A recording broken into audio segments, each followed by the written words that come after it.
We serve everyone here at Smiley's. No exceptions, Part 3. I'm back again to update you on my unfortunate experiences working at a haunted fast food restaurant. If you want to, you can read Part 1 and Part 2, but it's a lot of words, and I don't blame you for not wanting to read it. Just keep in mind that random freaks like to order, and I have to serve them in special ways or unspeakable horrors will occur. There's a new night shift worker. Ryan introduced him to me. He looks about 50, with some gray hairs peeking through his black hair. His name's Phil, and he seems like a decent guy. He hasn't given me a reason to dislike him yet, at least. I gave Phil the rundown: how to stock the soda fountains, how to use the fryers, and not to open the freezer if it's banging. When I mentioned the unique rules we follow here, Phil just said, "Oh, I'm sure. I'll make sure to do all that."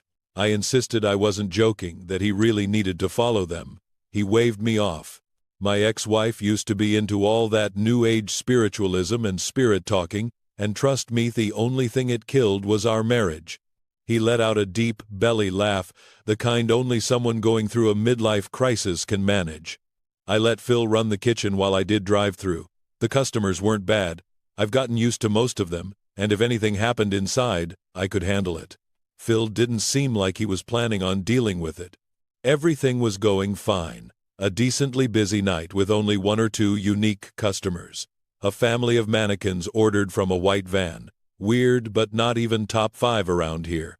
Phil was holding up, more or less. I had to keep telling him to stop smoking in the kitchen, but other than that, he was fine. Then the freezer started banging. I had warned him, just let it be. It goes away on its own, but Phil was not the leave-it-alone type. He marched over and yanked the freezer door open.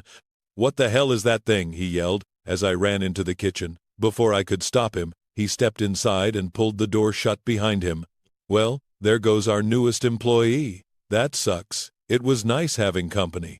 Loud thuds followed, and a shriek echoed through the kitchen. Then, silence. I turned to walk away. The freezer door creaked open.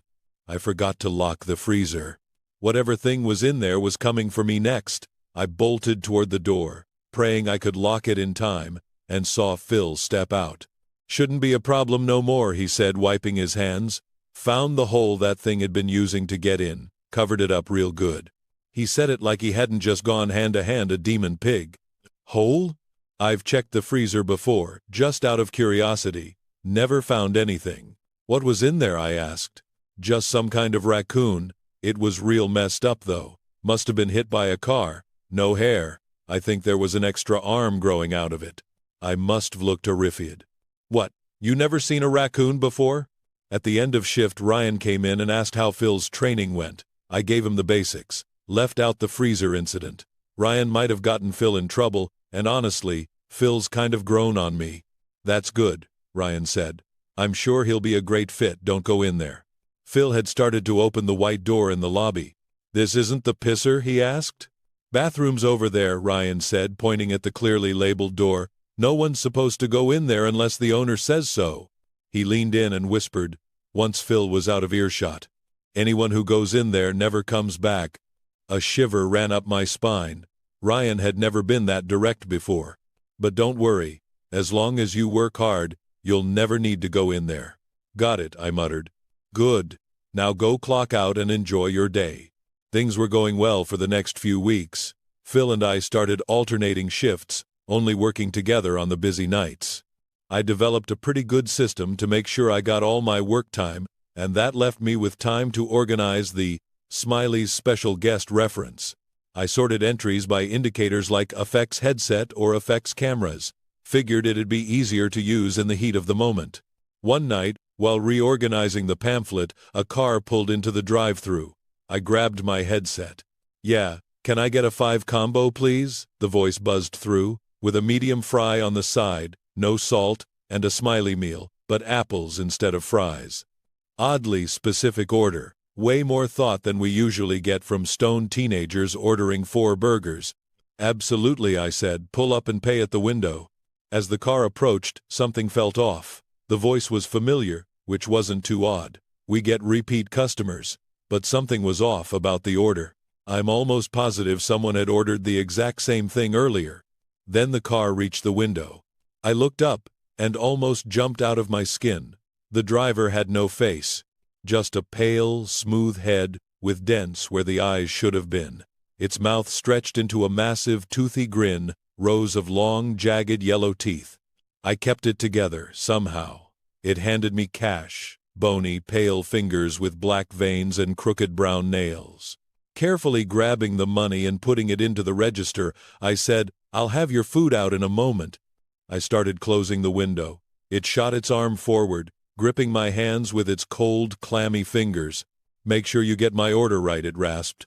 "Of course," I replied, turning away and gasping for air. What the hell was that? Was I supposed to do something before it ordered? Was it already too late? I grabbed the pamphlet and flipped like my life depended on it. There it was. Copycat. Will mimic a previous customer's voice and order, and may insert a substitution. You must serve the original order. That was it. That's what had been bothering me. But what was the original order? My mind scrambled to remember. 5 combo, medium fry with no salt, and a Smiley meal with apples? Or was it fries?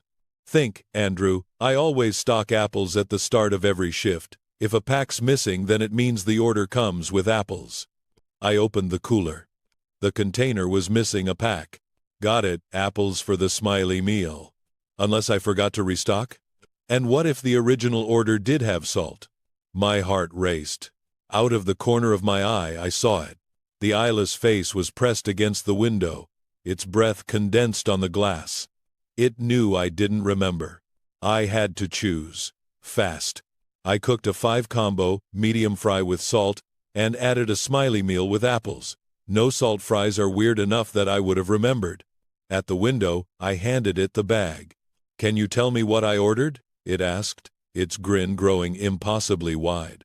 "A 5 combo medium fry and a Smiley meal with apples," I replied, voice cracking. "Are you sure?" Its hand hovered just above the bag. "No, I wasn't. I had no idea if I got it right." "Yes." It stared. Then, slowly, the grin faded. "Have a good night," it said, and drove off. I stood frozen. Was the order right? Would he have told me if it was wrong? I had no way to find out. The rest of the night was a blur. Every sound made me jump. Every shadow felt like it was staring at me. Eventually, the sun rose. 6 a.m. hit, and I said goodbye to the opener. I'm writing this now in the parking lot, hoping that putting it down somewhere will calm me down. It's not working. I don't know how much more of this I can take.